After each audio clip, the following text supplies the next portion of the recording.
So last night I watched something really interesting. I'm not sure whether you guys know who John Meadows is, but John Meadows is I guess, ex-IFBB pro bodybuilder who I think last competed in 2017. I think in 2016 he placed 14th or something like that in the Arnold Classic. So he's somebody with a really good track record of, he's a pro bodybuilder, so he knows his stuff.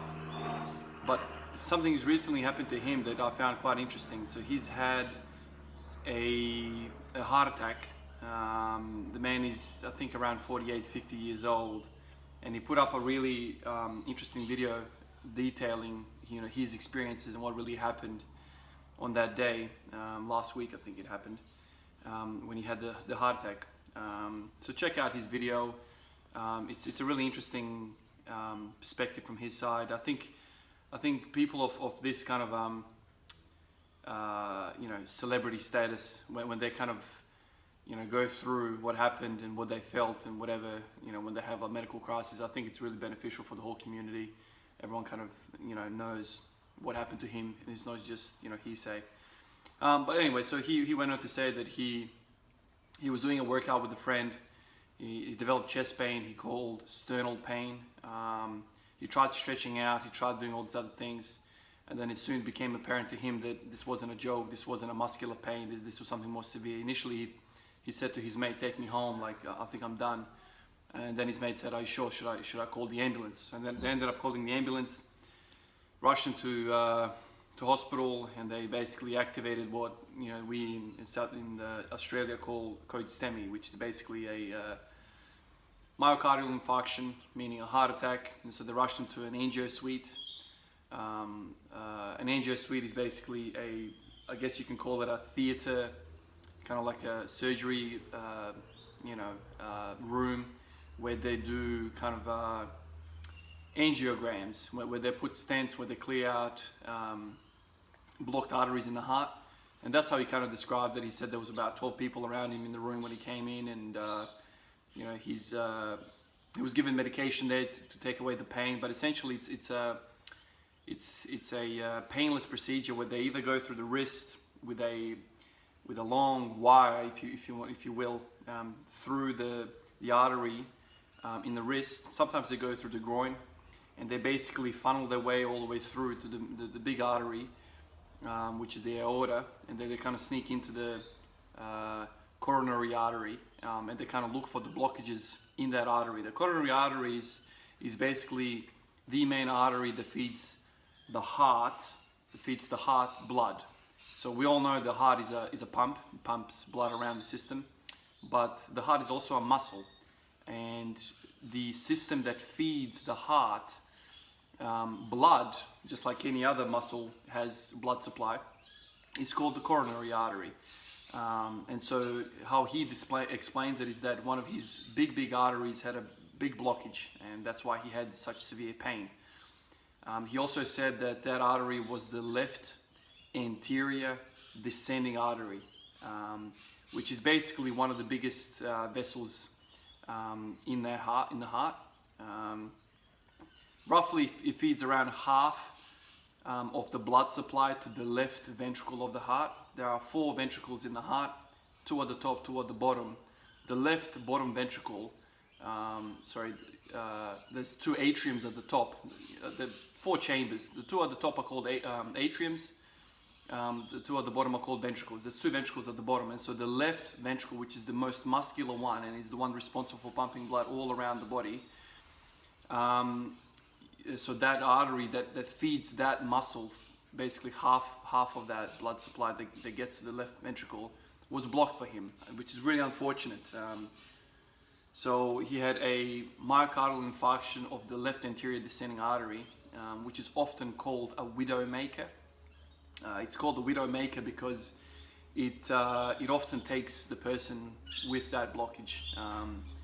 The death rate is quite high, and so we often see very characteristic ECG findings on the ECG. So he was quite lucky. He made it through. They stented. Basically, a stent is a mesh, kind of like a tubular mesh, which they kind of go in and then they they stent the particular area where the blockage was. So they kind of suck out the blockage with that wire, which is also a little catheter. They suck out the blockage and they put a stent in to prevent further collapsing of that area, so further blockages don't happen. And then after the surgery and probably for the rest of his life, he's going to have to be on anticoagulants, i.e. he's going to have to be on blood thinners to prevent further blockages. Now he does mention in the video that he had to come back to the same sort of procedure a day or two later because his pain wasn't resolving, and they found that there was some other blockages in the heart as well, which they kind of had to work on as well. So what does that all mean? The man is, I think, between 45 and 50 years old, a very, very fit man. I encourage you guys to go to his YouTube channel. I certainly have over the years. He has a lot of knowledge, awesome videos. I love his video styles. He basically just does workouts with various different people. Sometimes it's just himself, and teaches the world how to go about, working your body out. I really like the guy. He's taught me quite a lot over the years. Now, you guys know that I'm kind of more into, strength training, not so much bodybuilding. But I take information wherever I can get it, and he was one of those guys. So unfortunately, he had this heart attack, but at the age of 45 to 50 years old, it's almost a head scratcher to see somebody of that stature and that fitness level to get a heart attack. And so automatically, I know a lot of you guys, if you know about the story, you would ask, how does a guy like that get a heart attack? There's a lot of components that go into a heart attack. It's not just that he did X, Y, and Z. Sometimes it's just purely genetic. Some people just get born with fancy coronary arteries, I guess. Some people have more kind of bends in the artery and weird pathophysiology. They have like weird physiology where kind of, I don't know, it's just more likely to get caught up in a bend of that artery. So there are genetic components. So if he's got a family history of heart attacks in the family quite early on, that puts him at a higher risk of getting a heart attack. But certainly one of the things that popped into my mind is somebody that was an ex-IFBB pro, meaning a pro bodybuilder. He probably would have used quite a lot of substances to get him there.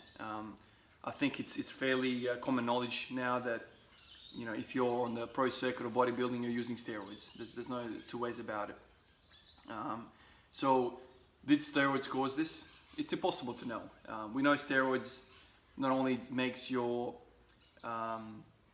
external muscles, skeletal muscles larger, but it also makes potentially the internal muscles larger, including the heart. Now, he did mention in the video that his doctor said to him that his heart was the same size. Now, if you guys recall, Rich Piana, who passed away probably 2 or 3 years ago now, probably, what was it, 2 years ago? His autopsy came out and it showed that his heart was something like 3 times the size of a normal human being, and his lungs were massive, his liver was massive and whatnot. So he had crazy sized internal organs, which don't fare well. I know if you guys are not in the medical field, you probably think, yeah, double the size of the heart is great news. It's not, because even though the muscle of the heart is growing bigger, those coronary arteries that feed the muscle of the heart are not getting any bigger. So you only have basically 2 arteries that kind of branch off in various different directions to feed now what's double the size of a heart, so of a normal heart. So it's not the greatest idea to have big growth of internal organs. So I found that video really interesting, and he said that he has to be on blood thinners for the rest of his life now, and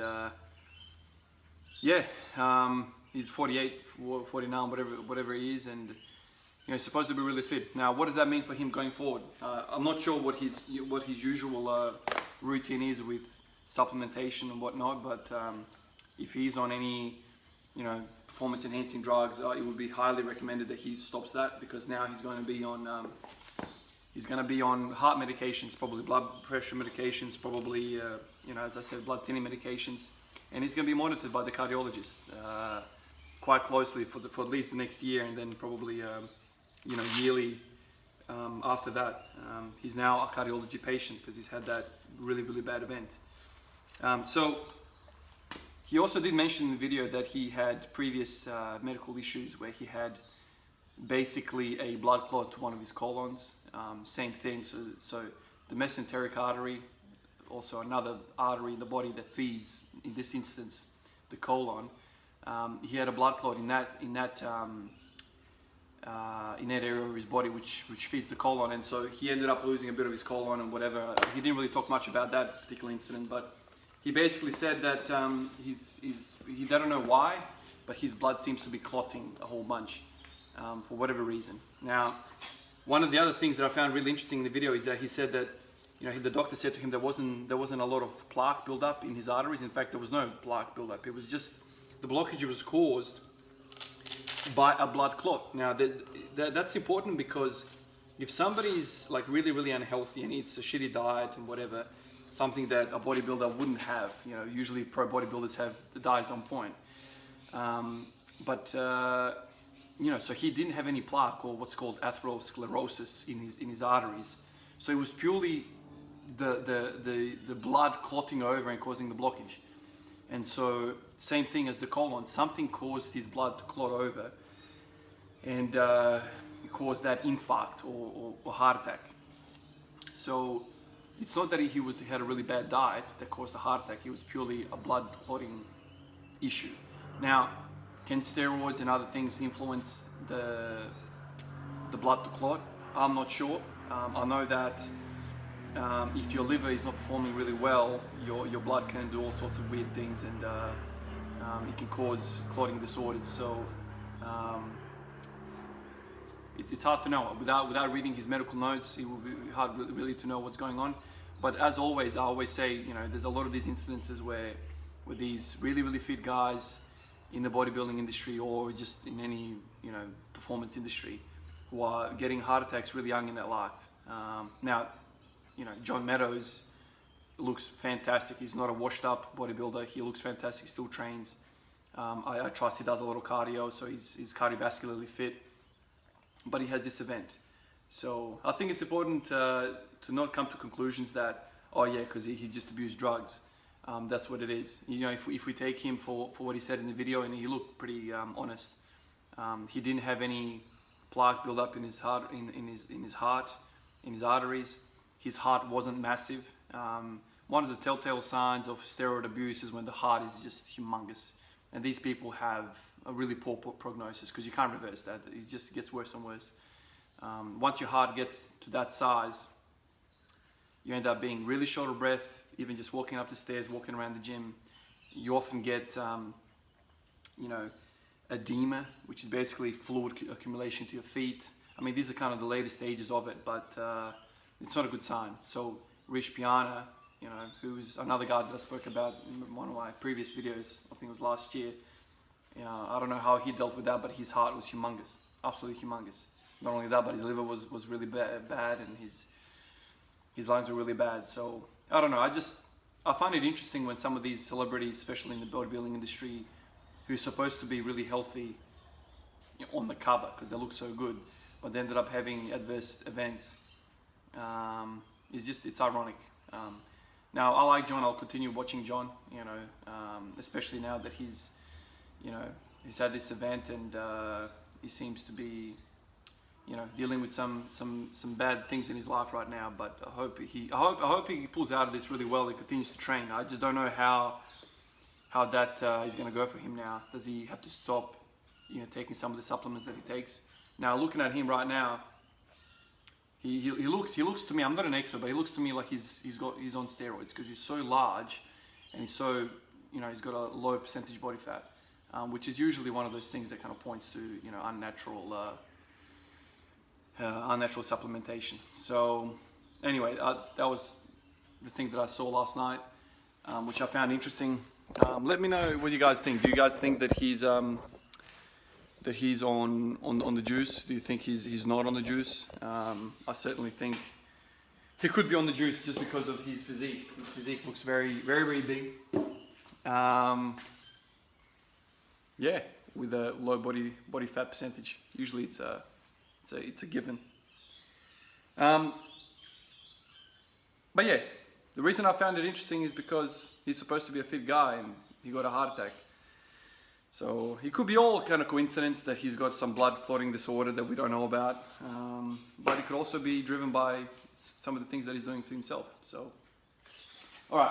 So today I'm gonna do a fairly quick session. I'm gonna today start off with the back squat. I'm gonna try and see where my back squat is without pre-exhausting myself with the front squat, and then I'll do front squats after that.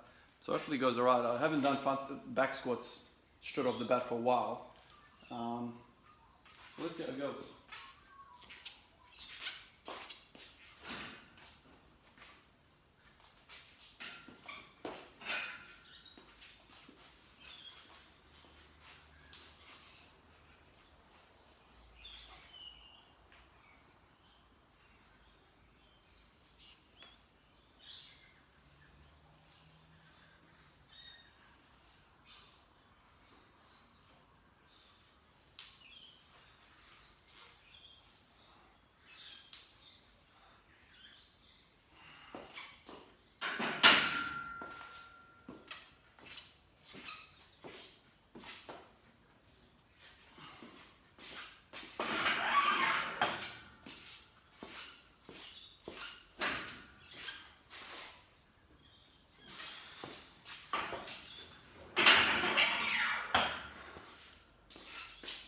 Alright, so I've got 60 kilos on there. Obviously the jumps with the back squat are going to be a lot quicker because the ceiling is a lot higher. So I'll go 60, 100, 140, and I'll see where I end up.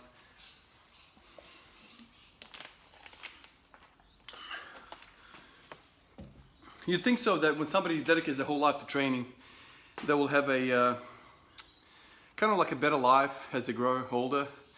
They'll be healthier, like all the things that we kind of know from, you know, physical education as a kid. Like, you know, if you're still active, you're going to be more healthy, you're going to live probably longer, and you're going to have a better aging process.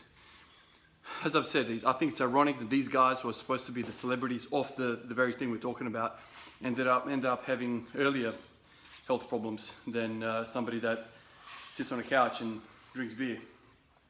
Not to say that that's 100% the circumstance in everyone's life, but certainly if you're sitting on the couch drinking beer, you're probably going to have a heart attack as well, you know, quite early. But when you're putting all this effort into training and becoming healthy, and still you have problems early on, you know, it's ironic.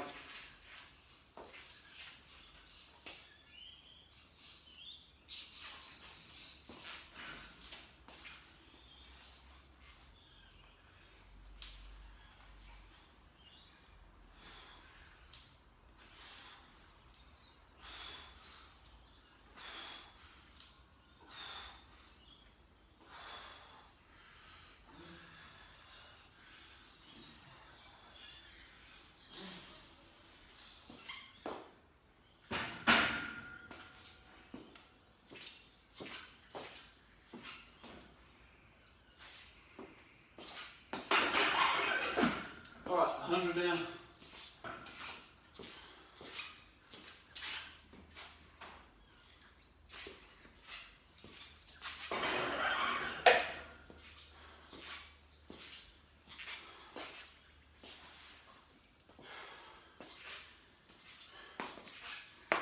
Whew.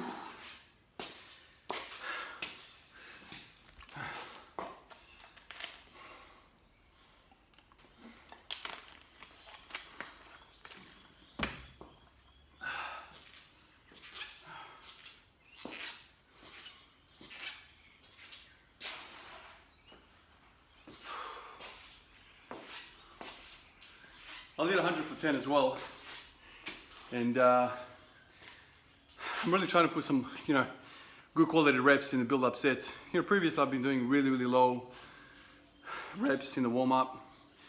When you squat every day, you really need very little warm-up.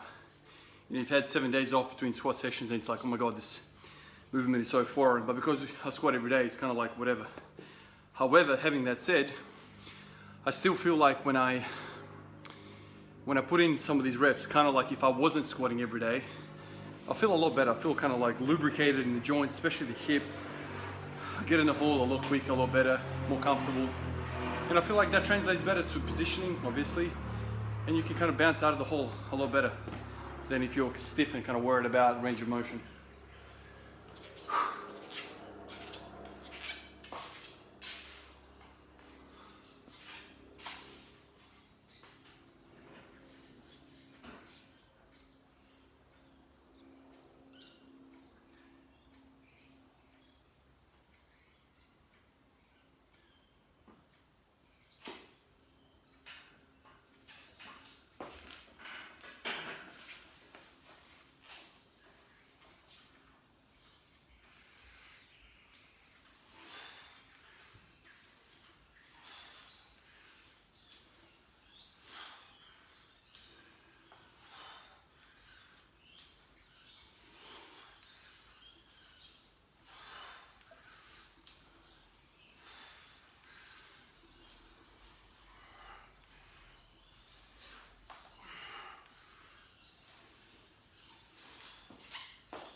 All right, 100 there. Let's go 140.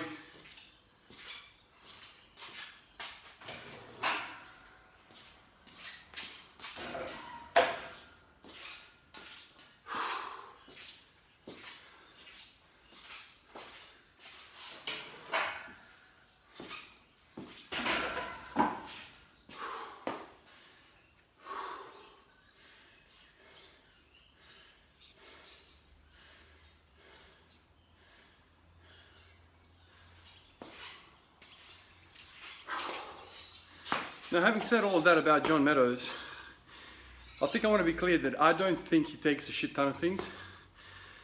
He's not humongous.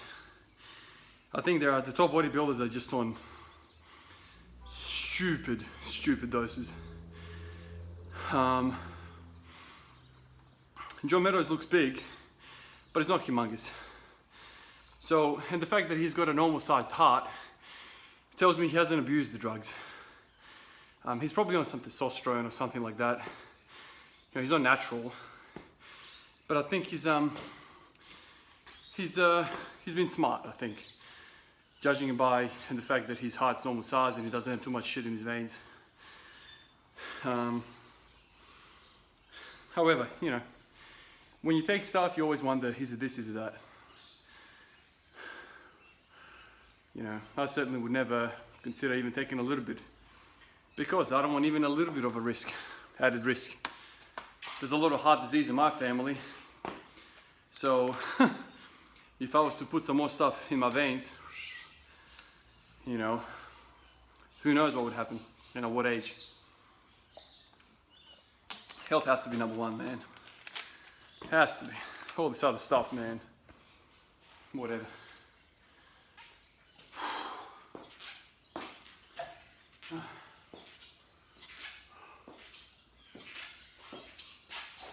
Alright, so this is 140 now. I'm gonna try hit this for 5, and then I'll do 160 for 3 probably. Depends how I feel. That's what I usually do when I do front squats before it. And that kind of feels alright, so surely with front squats taken out of the equation, I should be better.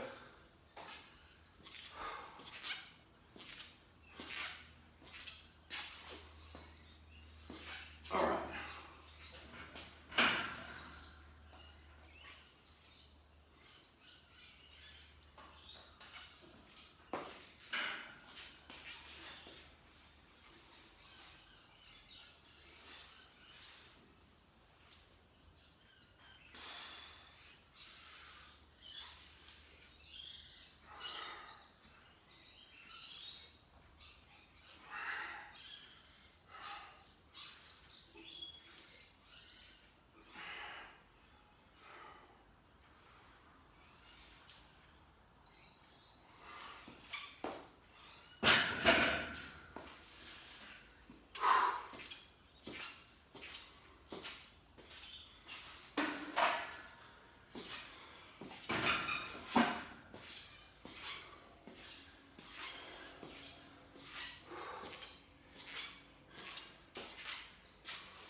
25 minutes in, huh? I think I did a fair bit of talking at the start.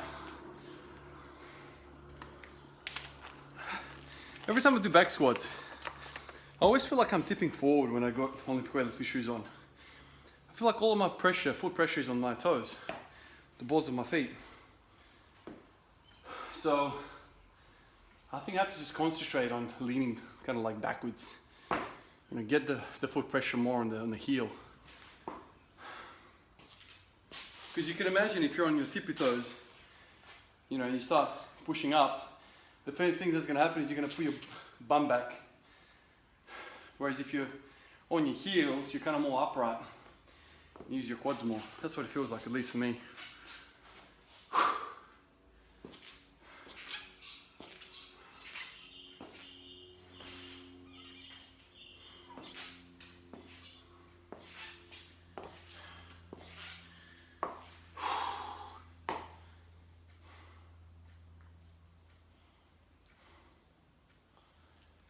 In the video, John Meadows was talking about how he was at the back of the ambulance, and he saw the concern on the fellas, on the ambulance officer's face, the guy that was sitting at the back with him, and he, when he asked him what's happening, man, he said to him, "Look, man, you're having a heart attack." And John Meadows describes how like shit of a feeling that was, and how he thought about his family and whatnot. And that's a tough thing to go through, man. You know, when you're looking at death, you know, everything kind of clears up, doesn't it? You almost have like a different resolution to life, different view. It's scary stuff, man. I think for me, working in where I work, you see people lose their lives all the time, man, and you know, I think that's had an influence on me and my decision making. Maybe this is why I would never consider anything that to jeopardize my health. Because even without any further added risks, who knows what's going to happen, man? People have all sorts of ailments in life without putting themselves at risk, extra risk. Life is fragile as hell, man.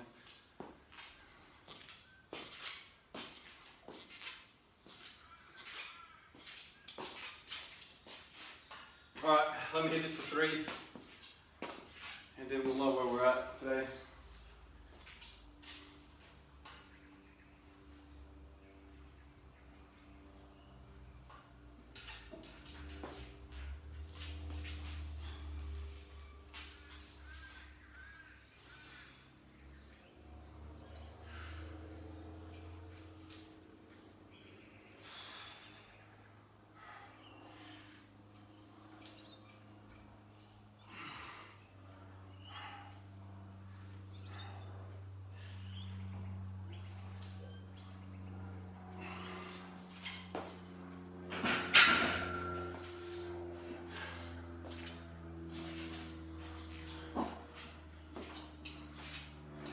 I'll go 170 first. I think I want to hit 170 first because that kind of felt heavy.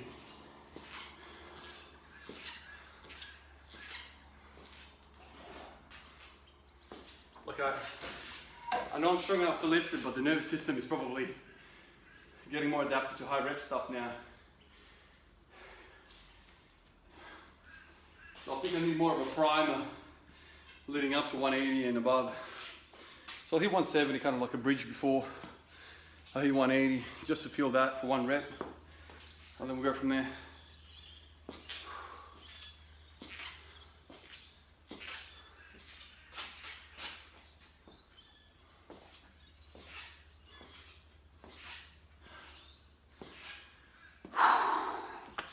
This time I'm remembering to drink water as well, which is a benefit.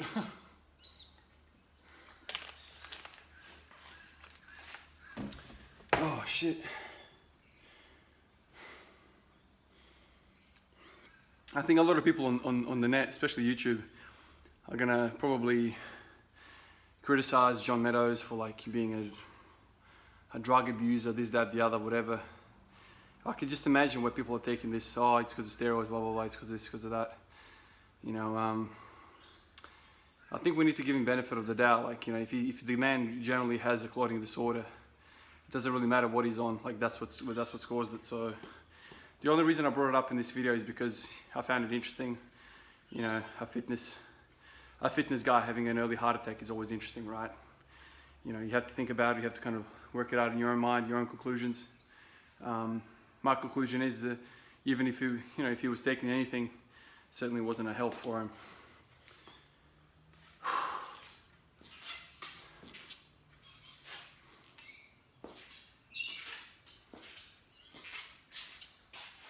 All right, 170.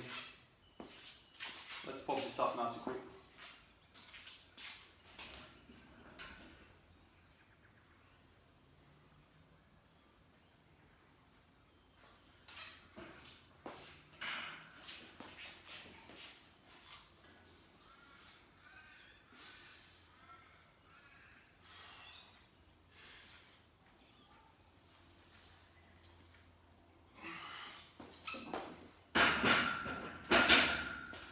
I don't know whether you guys saw that, but my right heel came off the ground, which is, again, I'm on my tippy toes when I squat in the squat shoes. You should have even pressure across the foot. I'll lean forward for whatever reason, because it's tipping me forward.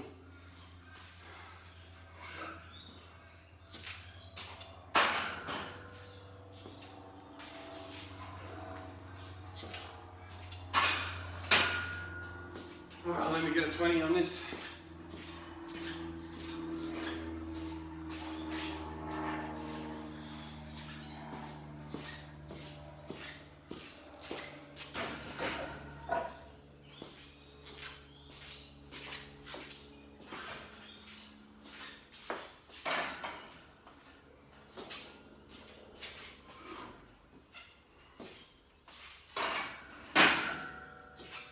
Alright, another 20.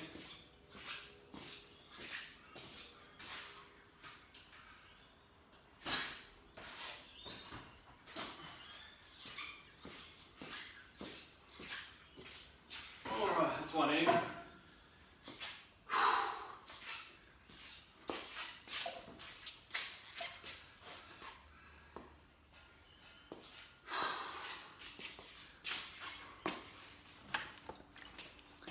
What are we, 33 minutes in?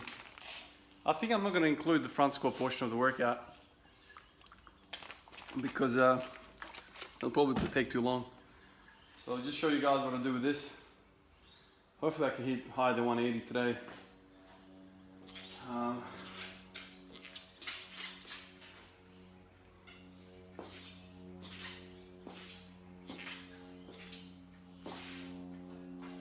Alright. Let's see if I can keep my feet flat on the ground this time. I don't want to get on my tippy toes again.